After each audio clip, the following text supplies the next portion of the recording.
Hello दोस्तों, नमस्कार। स्वागत है आप सभी का विजडम पॉइंट पर।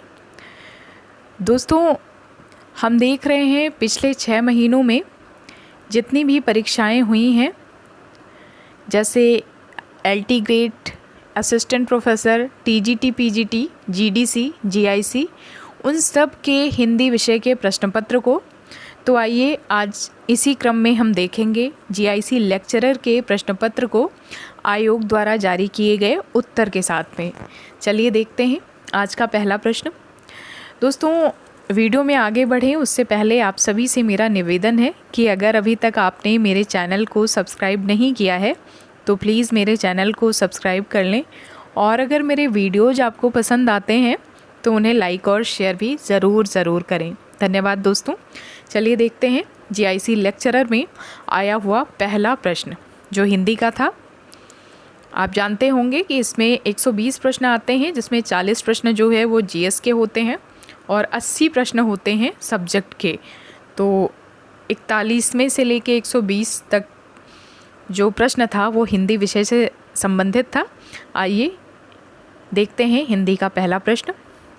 महादेवी के रेखा चित्रों को उनकी प्रकाशन वर्ष के अनुसार आरोही क्रम में व्यवस्थित करते हुए सही कूट का चयन करिए।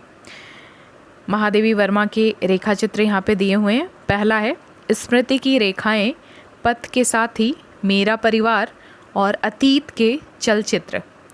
तो इसमें सबसे पहले जो प्रकाशित हुआ था वो था अतीत के चलचित्र, जिसका प्रकाशन वर्ष है 1941 ईस्वी। इसके बाद में स्मृति की रेखाएं प्रकाशित हुआ था 1943 ईस्वी में। उसके बाद महादेवी वर्मा का पथ के साथी जो रेखा चित्र है वो प्रकाशित हुआ था, और पथ के साथी का प्रकाशन वर्ष है 1956 ईस्वी। सबसे अंत में जो रेखा चित्र प्रकाशित हुआ था महादेवी वर्मा जी का वो है मेरा परिवार। मेरा परिवार का प्रकाशन वर्ष है 1972 ईस्वी।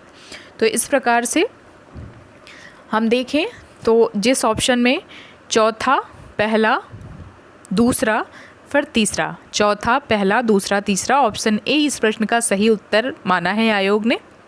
अगला प्रश्न है प्रस्थान जयी में सम्मिलित हैं।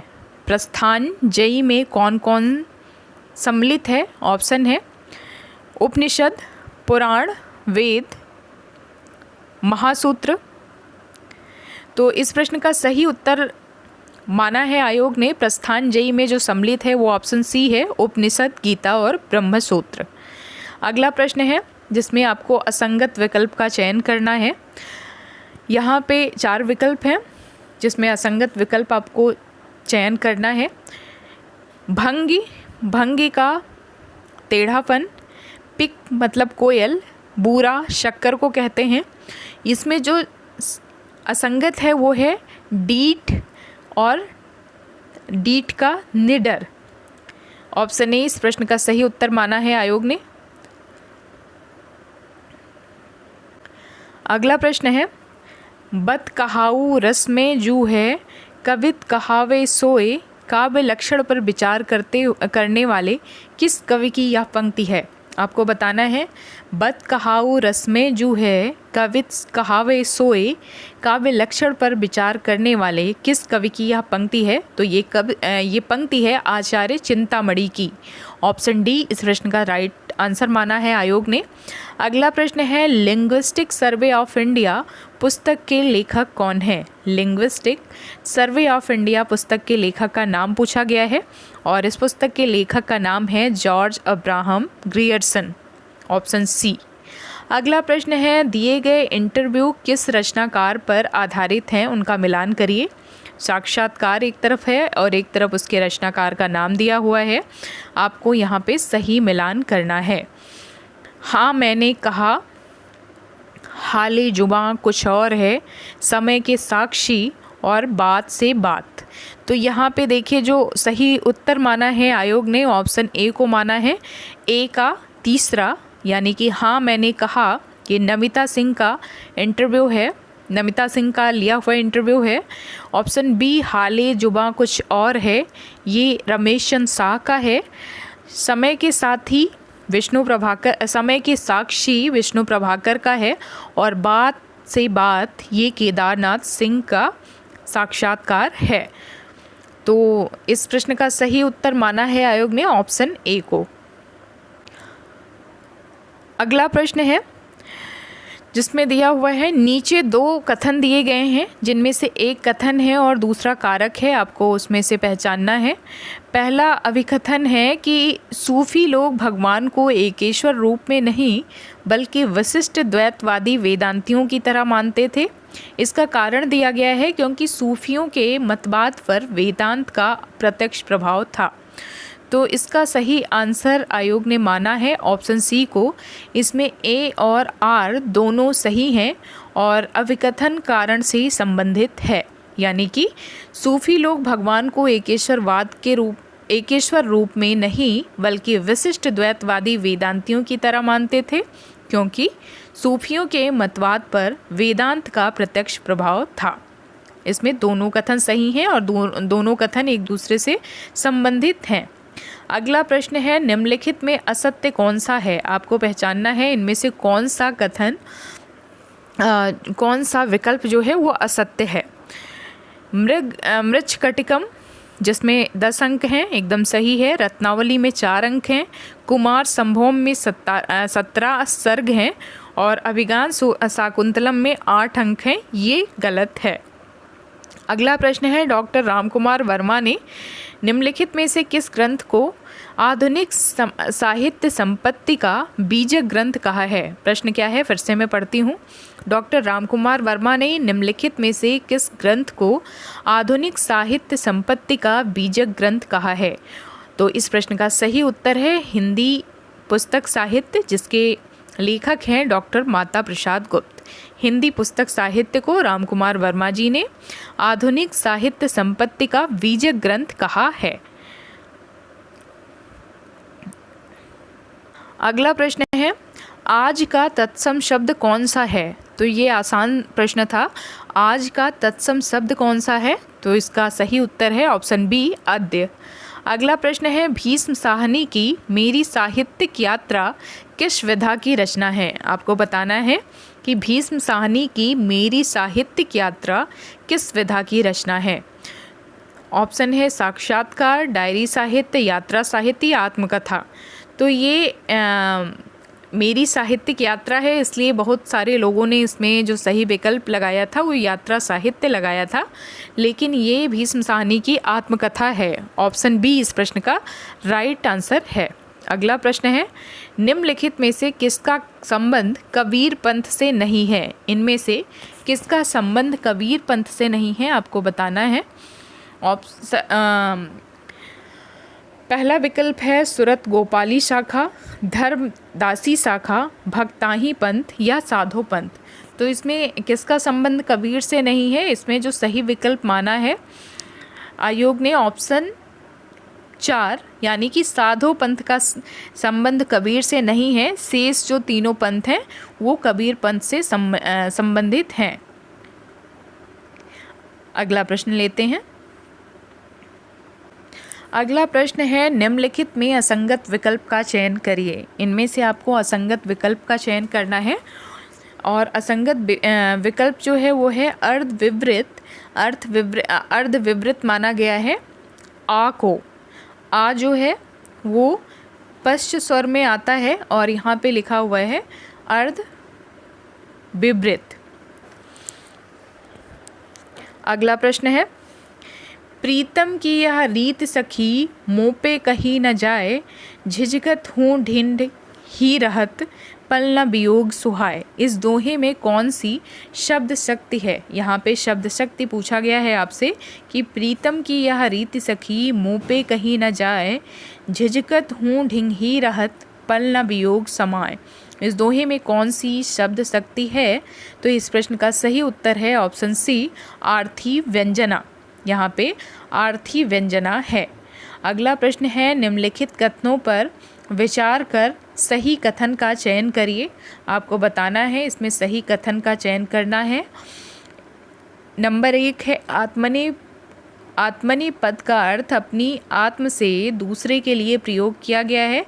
यहाँ पे आपको सही कथन चुनना है।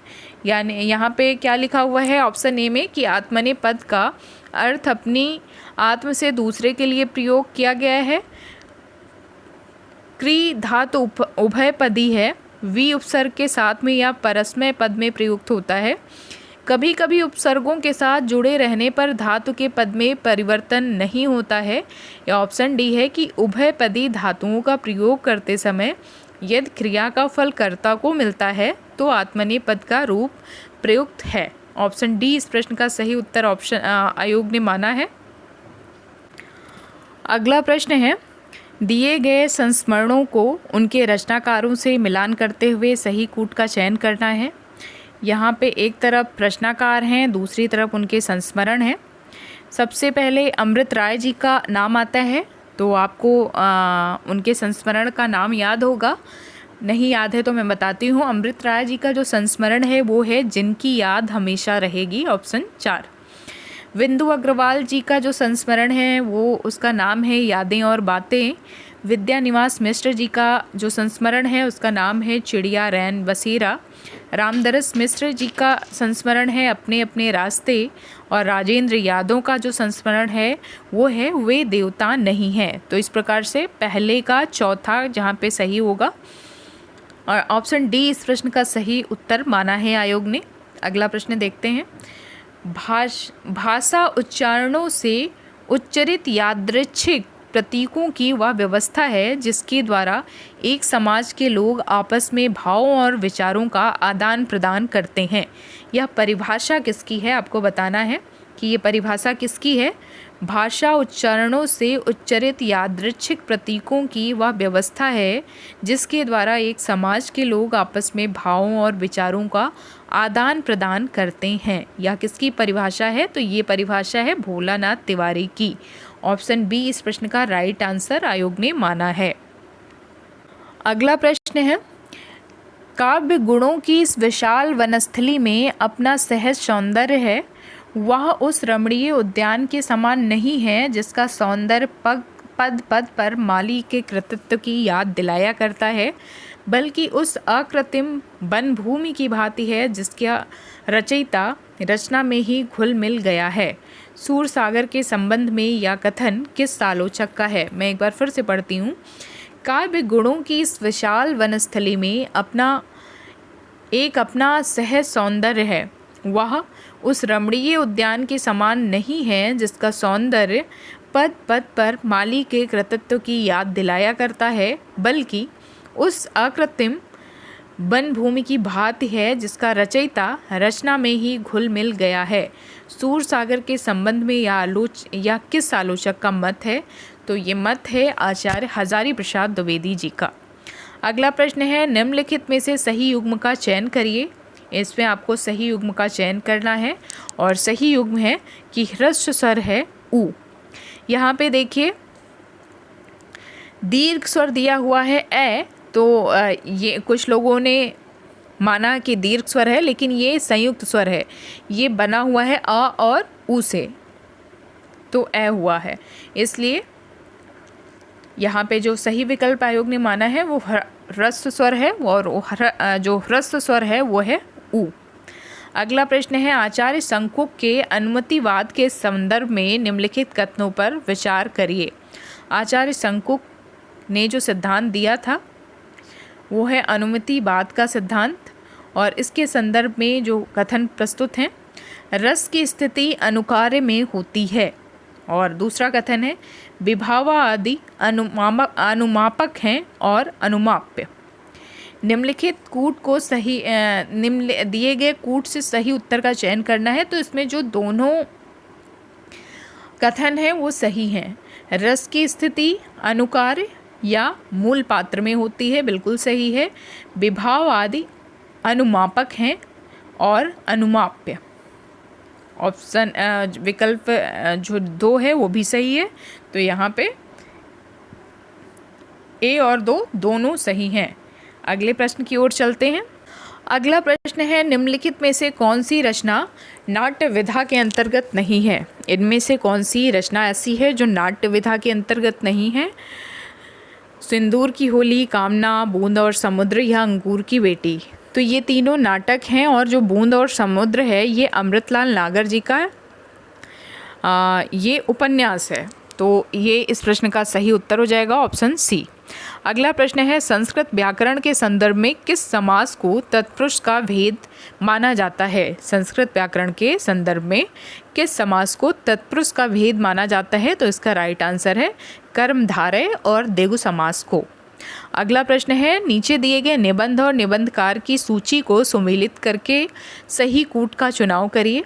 यहाँ पे निबंध है, उत्तर कुरु, गौरैया ससुराल गई, चिंतन मुद्रा और हर बारिश में।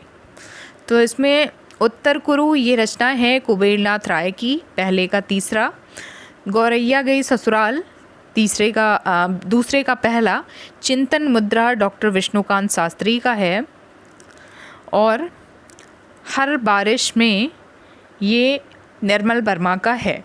तो ऑप्शन बी इस प्रश्न का सही उत्तर हो जाएगा। अगला प्रश्न है, समास के संदर्भ में निम्नलिखित कथनों पर विचार करिए। समास के संदर्भ में निम्नलिखित कथनों पर विचार करिए। कथन एक है कि समास में कम से कम 2 पदों का योग होता है और दूसरा कथन है कि समास में समस्त होने वाले पदों का विभक्ति प्रत्यय लुप्त हो जाता है। तो यहाँ पे दोनों कथन सही हैं। आयोग ने इन दोनों कथनों को सही माना है। ऑप्शन कथन ए और कथन 2 दोनों सही हैं। अगला प्रश्न है, सूची 1 को सूची 2 से मिलान करना है। यहाँ पे एक तरफ कवि हैं और एक तरफ उनका निवास स्थान दिया है, तो आपको इसका सही उत्तर बताना है। ऑप्शन ए है चिंतामणि। चिंतामणि का जो निवास स्थान था वो था तिकवापुर। सुखदेव मिश्र का जो निवास स्थान है वो है ऑप्शन बी का दूसरा, सुखदेव मित्र का दौलतपुर है। श्रीपति का कालपी है और मंडन का जो निवास स्थान है वो है जैतपुर। तो इस प्रश्न का सही उत्तर हो जाएगा ऑप्शन ए, चिंतामणि का तिकवापुर। चिंतामणि के 2 और भाई थे, आप जानते होंगे, भूषण और मतीराम, ये तिकवापुर के निवासी थे। अगला प्रश्न है, भास नाटक चक्र के नाम से भास के नाटकों को किसने प्रकाशित करवाया था? ये प्रश्न पूछा गया है, भास नाटक चक्र के नाम से भास के नाटकों को किसने प्रकाशित करवाया था? इसका सही उत्तर है टी गणपति शास्त्री ने। अगला प्रश्न है, जहां सूची 1 का मिलान सूची 2 से करना है। उद्भट, दंडी, आनंदवर्धन और वामन, तो इनके क्या विचार हैं? उद्भट ने माना है कि गुण जो है वो रीत आश्रित है। दंडी का मानना है गुण अलंकार है। आनंदवर्धन मानते हैं कि रीति गुणाश्रित है और वामन मानते हैं कि गुण और रीत अभेद हैं, यानी कि गुण और रीत में कोई भेद नहीं है। तो इस प्रश्न का सही उत्तर आयोग ने माना है ऑप्शन ए। अगला प्रश्न है, हिंदी कोविद रत्नमाला पुस्तक के लेखक कौन हैं? हिंदी कोविद रत्नमाला के लेखक कौन हैं, आपको बताना है इसका सही उत्तर। तो इस प्रश्न का सही उत्तर है हिंदी कोविद रत्नमाला के लेखक हैं श्याम सुंदर दास। ऑप्शन डी इस प्रश्न का सही उत्तर है। अगला प्रश्न है, संज्ञा के संदर्भ में निम्नलिखित कथनों पर विचार करिए। संज्ञा के संदर्भ में निम्नलिखित कथनों पर विचार करिए। पहला कथन है कि लिखावट में समूहवाचक संज्ञा है। दूसरा है संज्ञा विकारी शब्द होते हैं। नीचे दिए गए कूट से सही उत्तर का चयन करिए। तो यहाँ पे जो संज्ञा लिखावट में समूहवाचक संज्ञा है ये गलत है और संज्ञा शब्द विकारी होते हैं। इस प्रश्न का सही उत्तर है ऑप्शन दूसरा कथन इसमें सत्य है, संज्ञा विकारी होते हैं, और पहला गलत है। तो यहाँ पे इस प्रश्न का सही उत्तर हो जाएगा ऑप्शन ए। अगला प्रश्न है, समांतर कहानी आंदोलन कब शुरू हुआ था? समांतर कहानी आंदोलन कब शुरू हुआ था? इसका सही उत्तर है 1972 में कमलेश्वर ने समांतर कहानी आंदोलन शुरू किया था 1972 ईस्वी। ऑप्शन बी इस प्रश्न का सही उत्तर है। अगला प्रश्न है, अधिहरी शब्द में कौन सा समास है? शब्द है अधिहरि। इसमें कौन सा समास है? ऑप्शन सी, अव्ययी भाव समास।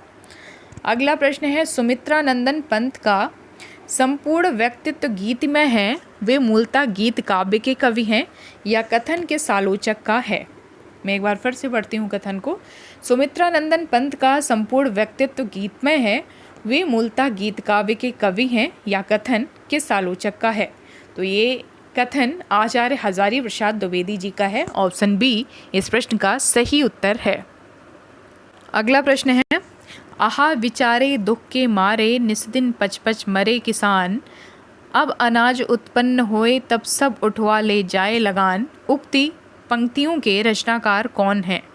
ये किसकी पंक्तियां हैं? ऑप्शन में मैथिली शरण गुप्त हैं, सियाराम शरण गुप्त हैं, लालचंद गुप्त हैं और बालमुकुंद गुप्त हैं। तो ये पंक्तियां बालमुकुंद गुप्त की हैं और पंक्तियां क्या हैं? आहा बिचारे दुख के मारे, निस्दिन पचपच मारे किसान, जब अनाज उत्पन्न होए तब सब उठवा ले जाएं लगान। ये बालमुकुंद गुप्त की पंक्तियां हैं। अगला प्रश्न है, जहां सूची 1 का मिलान सूची 2 से करना है।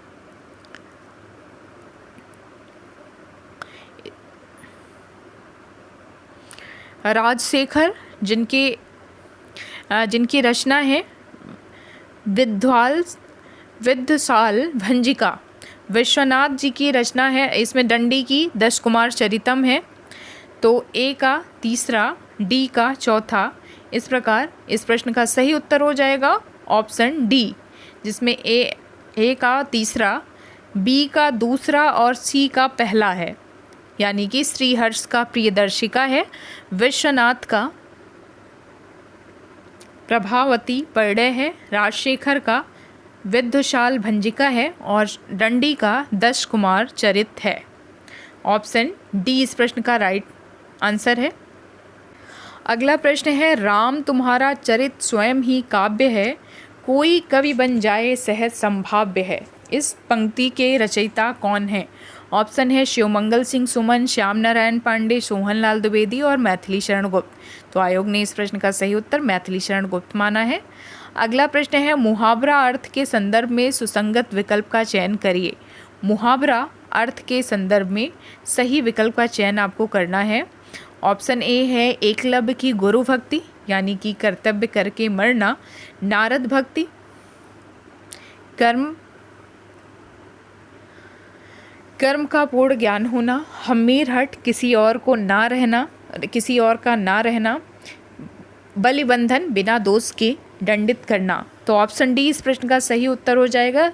जो मुहावरा है बलिबंधन, उसका सही अर्थ है बिना दोष के दंडित करना। अगला प्रश्न है,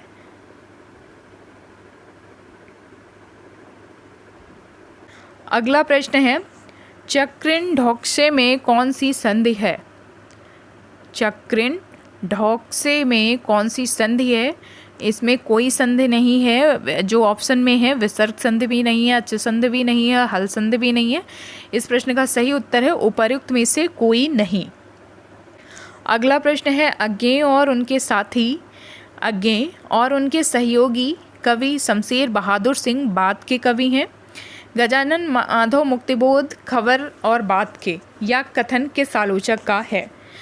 अज्ञेय और उनके सहयोगी कवि शमशेर बहादुर सिंह बात के कवि हैं और गजानंद माधव मुक्तिबोध खबर के या भयानक बात के या कथन के सालोचक का है। तो इस प्रश्न का सही उत्तर है, ये कथन है डॉक्टर रामस्वरूप चतुर्वेदी का, ऑप्शन डी।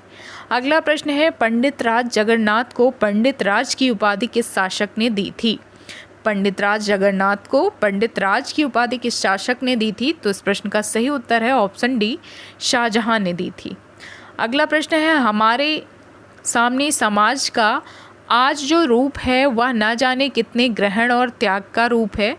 देश और जाति की विशुद्ध संस्कृति केवल बात की बात है, सब कुछ में मिलावट है, सब कुछ अविशुद्ध है, शुद्ध है केवल मनुष्य की दुर्दम जिजीविषा। उपर्युक्त कथन किस निबंध का है? तो ये निबंध है अशोक के फूल का और इसके अशोक के फूल निबंध के जो रचयिता हैं वो हैं हजारी प्रसाद द्विवेदी जी। ऑप्शन सी इस प्रश्न का राइट आंसर है। अगला प्रश्न है, निम्नलिखित उपन्यासों को उनके प्रकाशन वर्ष के अनुसार आरोही क्रम में व्यवस्थित करते हुए सही कूट का चयन कीजिए।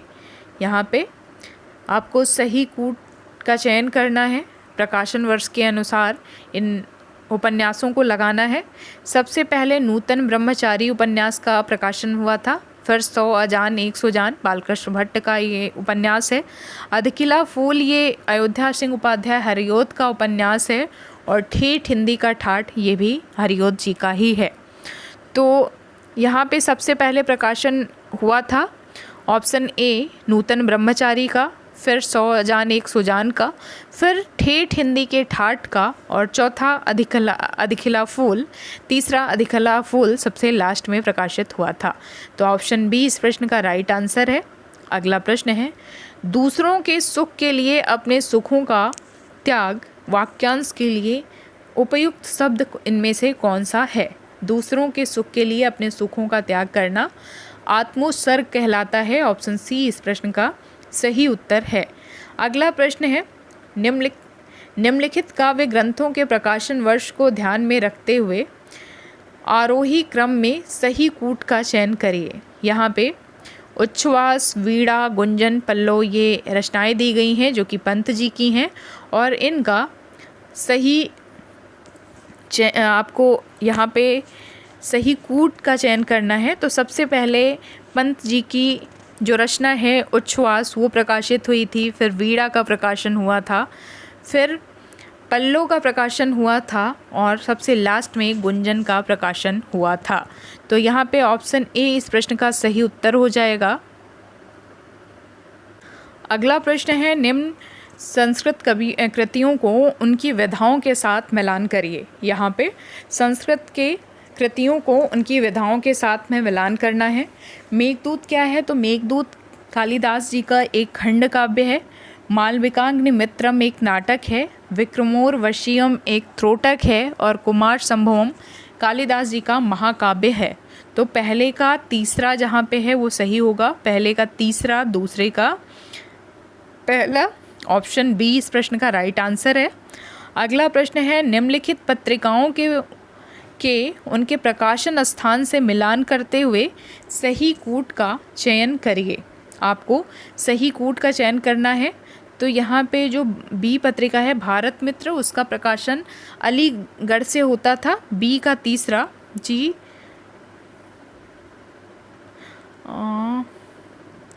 ऑप्शन ए भारत बंधु, जी हाँ, भारत बंधु पत्रिका का जो प्रकाशन होता था वो अलीगढ़ से होता था। पहले का तीसरा भारत मित्र कलकत्ता से प्रकाशित होता था। भारत सुदशा प्रवर्तक ये फर्रुखाबाद से प्रकाशित होता था, और भारत जीवन काशी से प्रकाशित होता था। तो भारत बंधु जिसके जो एक तरीके से जो संचालित करते थे उनका नाम था तोताराम जी, और ये अलीगढ़ से प्रकाशित होने वाली पत्रिका थी। इसके संपादक भारत बंधु के थे तोताराम जी। अगला प्रश्न है, आचार्य मम्मट ने काव्य के कितने प्रयोजन बताए हैं? तो इस प्रश्न का सही उत्तर है ऑप्शन सी 6। आचार्य मम्मट ने काव्य के 6 प्रयोजन बताए हैं। अगला प्रश्न है, जहां सूची 1 को सूची 2 से मिलाना है। इंदुमती कहानी के जो लेखक हैं उनका नाम है किशोरीलाल गोस्वामी। प्लेग की चुड़ैल लिखा है मास्टर भगवान दास ने। 11 वर्ष का समय लिखा है रामचंद्र शुक्ल ने, और दुलाई वाली रचना है बंग महिला की। तो इस प्रश्न का जो सही उत्तर हो जाएगा पहले का चौथा, ऑप्शन ए इस प्रश्न का सही उत्तर हो जाएगा। अगला प्रश्न देखते हैं, झक और झक समोच्चरित भिन्नार्थक शब्द युग्म का सही अर्थ क्या है? झक और झक। तो इस प्रश्न का सही उत्तर है झक का अर्थ है सनक, और झक का अर्थ है तुच्छ कार्य। ऑप्शन बी इस प्रश्न का सही उत्तर माना है आयोग ने। अगला प्रश्न है, निम्नलिखित कथनों पर विचार करिए। पहला कथन है, हरिश्चंद्र मैगजीन में कलिराज की सभा लेख छपा था। और दूसरा कथन है कि कलिराज की सभा मुंशी ज्वाला प्रसाद का लेख है। पहला कथन क्या है? हरिश्चंद्र मैगजीन में कलिराज की सभा लेख छपा था और कलिराज की सभा लेख मुंशी ज्वाला प्रसाद का है। तो इस प्रश्न का जो सही उत्तर है ये है कि इसके दोनों कथन सही हैं, ए और बी दोनों, एक और दो दोनों। अगला प्रश्न है, सरिता शब्द रूप के संबंध में सही विकल्प क्या है? सरिता शब्द रूप के संबंध में सही विकल्प क्या है? तो ये सरिता जो कि स्त्रीलिंग है और ये प्रथमा एक वचन है। अगला प्रश्न है, मेरी कॉलेज डायरी के लेखक कौन है? मेरी कॉलेज डायरी पुस्तक के लेखक का नाम क्या है? ऑप्शन है घनश्याम दास बिरला, धीरेन्द्र वर्मा, भारतेंद्र हरिश्चंद्र और श्रीराम शर्मा। तो इस प्रश्न का सही उत्तर है मेरी कॉलेज डायरी, ये धीरेन्द्र वर्मा की रचना है। अगला प्रश्न पूछा गया है कि भरत मुनि ने अपभ्रंश को किस नाम से संबोधित किया है? भरत मुनि ने अपभ्रंश को किस नाम से संबोधित किया है? इस प्रश्न का सही उत्तर है देश भाषा। अगला प्रश्न है, राजभाषा को किस वर्ष के अधिनियम के तहत केंद्र सरकार के कार्यालयों में 3 वर्गों में बांटा गया? देखिए यहाँ पे इस प्रश्न को ध्यान से देखिएगा। राज्य भाषा को किस वर्ष के अधिनियम के तहत केंद्र सरकार के कार्यालयों को 3 वर्गों में बांटा गया? ऑप्शन ए इस प्रश्न का सही उत्तर है और ऑप्शन ए है 1976 ईस्वी में। अगला प्रश्न है, कचहरियों में नागरी के प्रयोग की घोषणा कब हुई थी? ध्यान दीजिएगा, ये प्रश्न मैं गलत करके आई हूँ, इसलिए मैं आप सभी से कहूँगी कि इसको ध्यान से देखिए। मुझे ये प्रश्न आता था लेकिन मैंने ध्यान नहीं दिया कि क्या पूछा गया है। कचहरियों में नागरी के प्रयोग की घोषणा कब हुई थी? तो घोषणा हुई थी 1900 ईस्वी में। मैंने 1900 देखा, मैंने उसको सही मार दिया, लेकिन यहाँ पे आगे लिखा हुआ है संवत। संवत आप जानते हैं कि हमेशा सन से संवत 57 वर्ष आगे रहता है, तो यहाँ पे संवत पूछा गया था, इसलिए इसका सही उत्तर संवत 1957 होगा।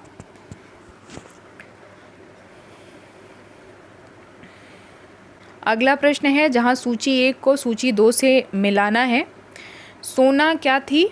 सोना कुंभिल विष्णु। यहाँ पे सूची 1 का सूची 2 से मिलान करना है, यहाँ पर्यायवाची दी हुई है। तो सोना आप जानते हैं हेम को कहते हैं। विष्णु जो है वो विष्णु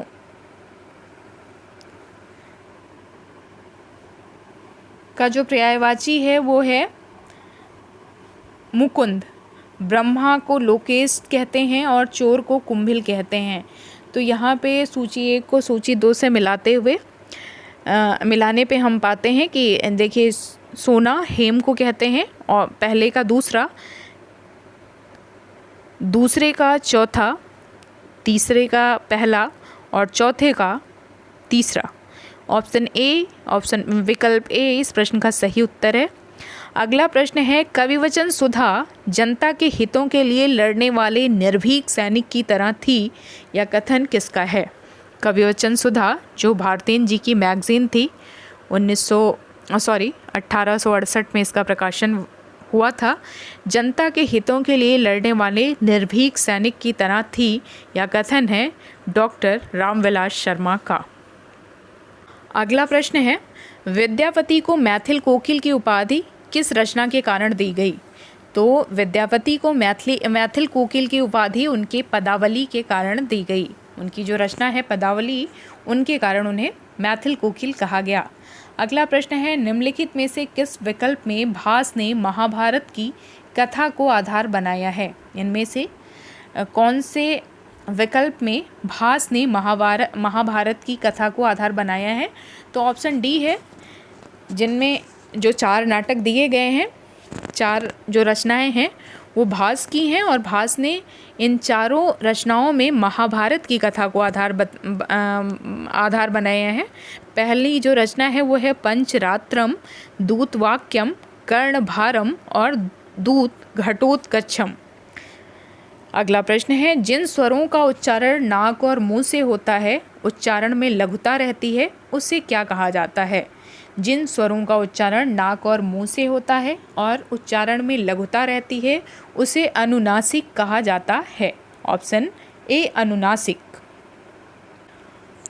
अगला प्रश्न है ज्ञान ही भक्त ही अंतरकेता सकल कहो प्रभु कृपा निकेता। रामचरितमानस में यह चौपाई किस पात्र ने कही है? चौपाई है ज्ञान ही भक्त ही अंतरकेता सकल कहो प्रभु कृपा निकेता। रामचरितमानस की ये चौपाई किस पात्र ने कही है? इसका राइट आंसर है गरुड़ जी ने।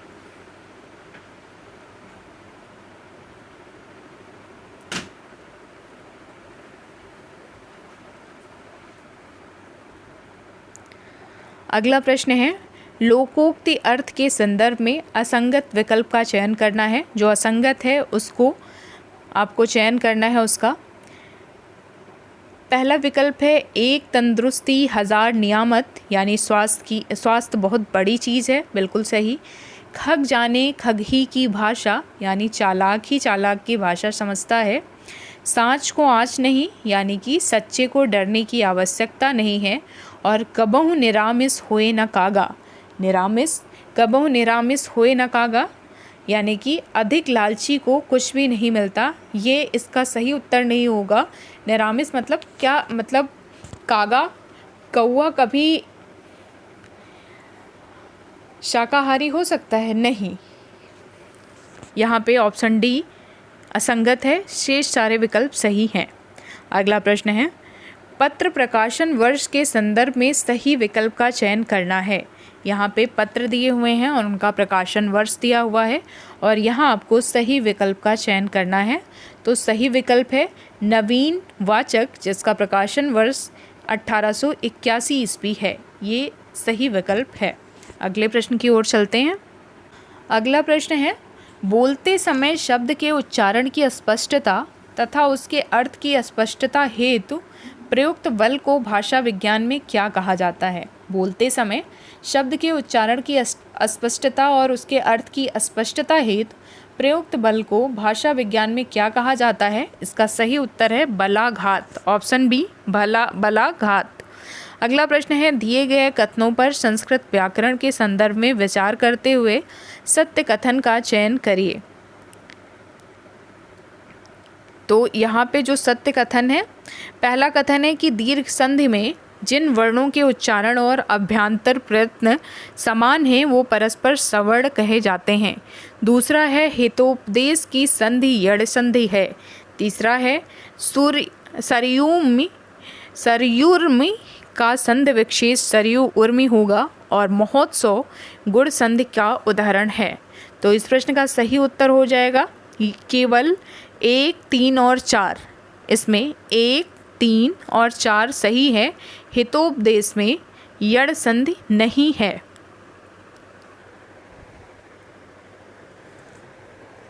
यहाँ पे गुण संधि है। अगला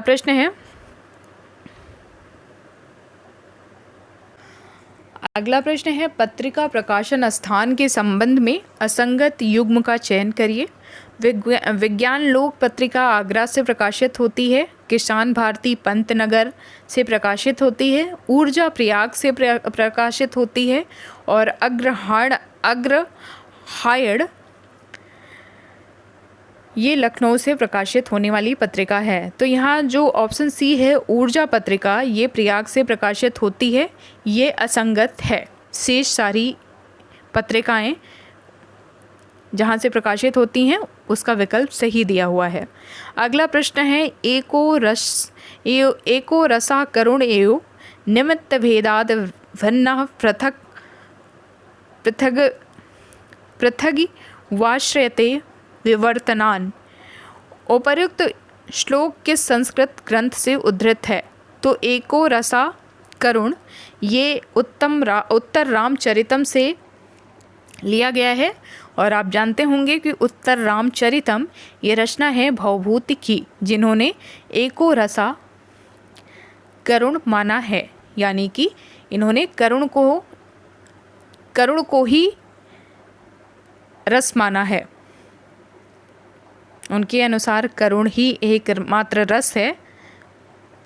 अगला प्रश्न है, वियोगी हरि ने हिंदी का गीत गोविंद किस ग्रंथ को कहा है? वियोगी हरि ने हिंदी का गीत गोविंद किस ग्रंथ को कहा है? ऑप्शन है रास पंचाध्यायी, भाव विभावनी, जोग लीला या सूरसागर। तो इस प्रश्न का सही उत्तर है रास पंचाध्यायी को। अगला प्रश्न है, नीचे दो कथन हैं जिनमें से एक को अभिकथन एक और दूसरे को कारण माना गया है। अभिकथन है कि मन के विकार को भाव कहा जाता है, कारण है कि रति श्रृंगार का अस्थाई भाव है। तो यहाँ पे नीचे जो कूट दिया गया है उसको सही मानते हुए आपको सही विकल्प का चयन करना है। मन के विकार को भाव कहा जाता है, एकदम सही, और रति श्रृंगार का अस्थाई भाव है, एकदम सही। यहाँ पे कथन और कारण दोनों सही हैं, लेकिन दोनों एक दूसरे से संबंधित नहीं हैं, यानी कि RA की सही व्याख्या नहीं करता है। दोनों कथन जरूर सही हैं, लेकिन RA की सही व्याख्या नहीं करता है। अगला प्रश्न है कि शमशेर बहादुर की काव्य भाषा में संज्ञा पदों से अधिक महत्व सर्वनाम और क्रियापदों का है, यह कथन किसका है? शमशेर बहादुर की काव्य भाषा में संज्ञा पदों से अधिक महत्व सर्वनाम और क्रियापदों का है, यह कथन किसका है? इस प्रश्न का सही उत्तर है डॉक्टर रामस्वरूप चतुर्वेदी का। ऑप्शन बी इस प्रश्न का सही उत्तर हो जाएगा। अगला प्रश्न है, सात्विक अनुभाव के अंतर्गत कौन नहीं है? कौन सा विकल्प नहीं है सात्विक अनुभाव के अंतर्गत? तो यहाँ पे स्वप्न जो विकल्प है वो सात्विक अनुभाव के अंतर्गत नहीं आता है। अगला प्रश्न है, पुहुप बास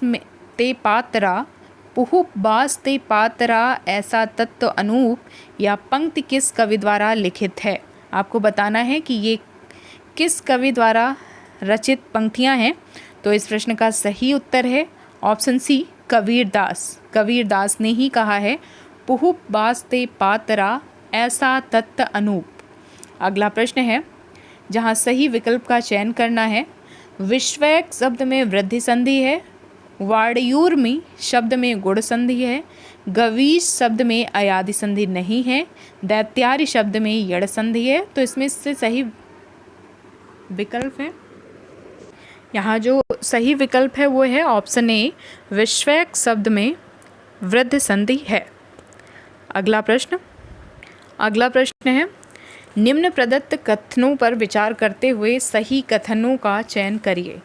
कथन एक है कि का खा गा पत्रिका के संपादन में लक्ष्मीकांत वर्मा, रामस्वरूप चतुर्वेदी, विपिन अग्रवाल और कृष्णनाथ थे।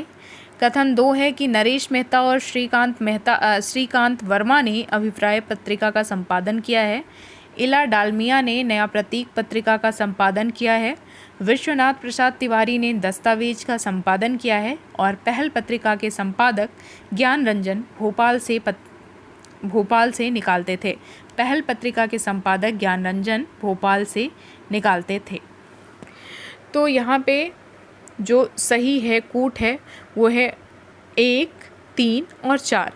पहल पत्रिका नोएडा से निकाली जाती थी, वो ज्ञान रंजन निश्चित रूप से इसके संपादक थे, लेकिन ये पत्रिका नोएडा से निकाली जाती थी, गाजियाबाद से।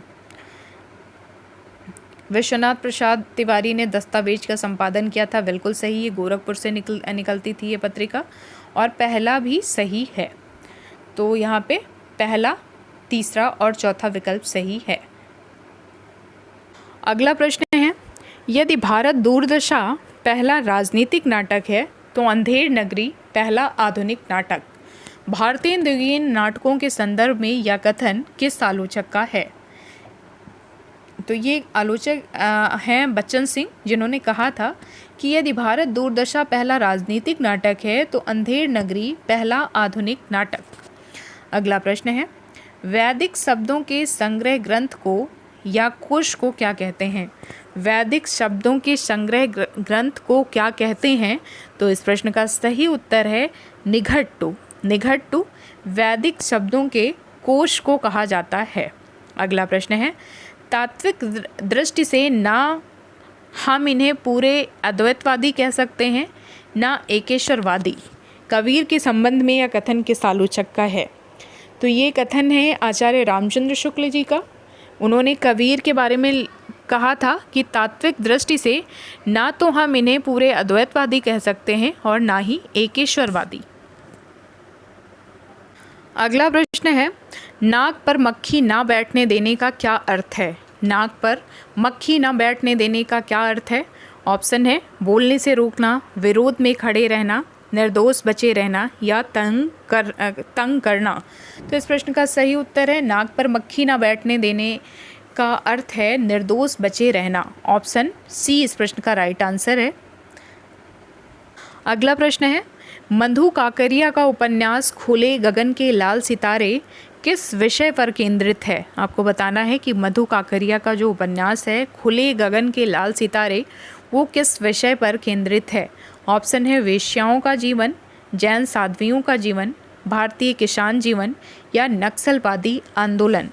तो मधु काकरिया का जो उपन्यास है खुले गगन के लाल सितारे ये नक्सलवादी आंदोलन पर आधारित उपन्यास है।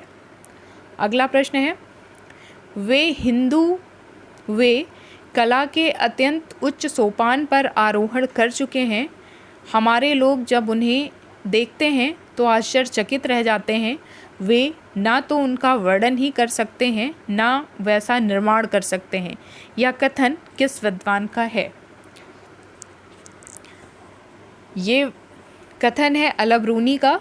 उन्होंने जब भारत की यात्रा की थी तब ये कथन उन्होंने भारत के बारे में लिखते हुए कहा था, भारत के बारे में लिखा था। वे कहते हैं कि वे यानी कि हिंदू कला के अत्यंत उच्च सोपान पर आरोहण कर चुके हैं। हमारे लोग यानी कि मुसलमान लोग जब उनके मंदिर आदि को देखते हैं तो आश्चर्यचकित रह जाते हैं। वे ना तो उसका वर्णन ही कर सकते हैं ना वैसा निर्माण ही कर सकते हैं। ये कथन अलबरूनी का है। तो दोस्तों ये था GIC लेक्चरर हिंदी का प्रश्न पत्र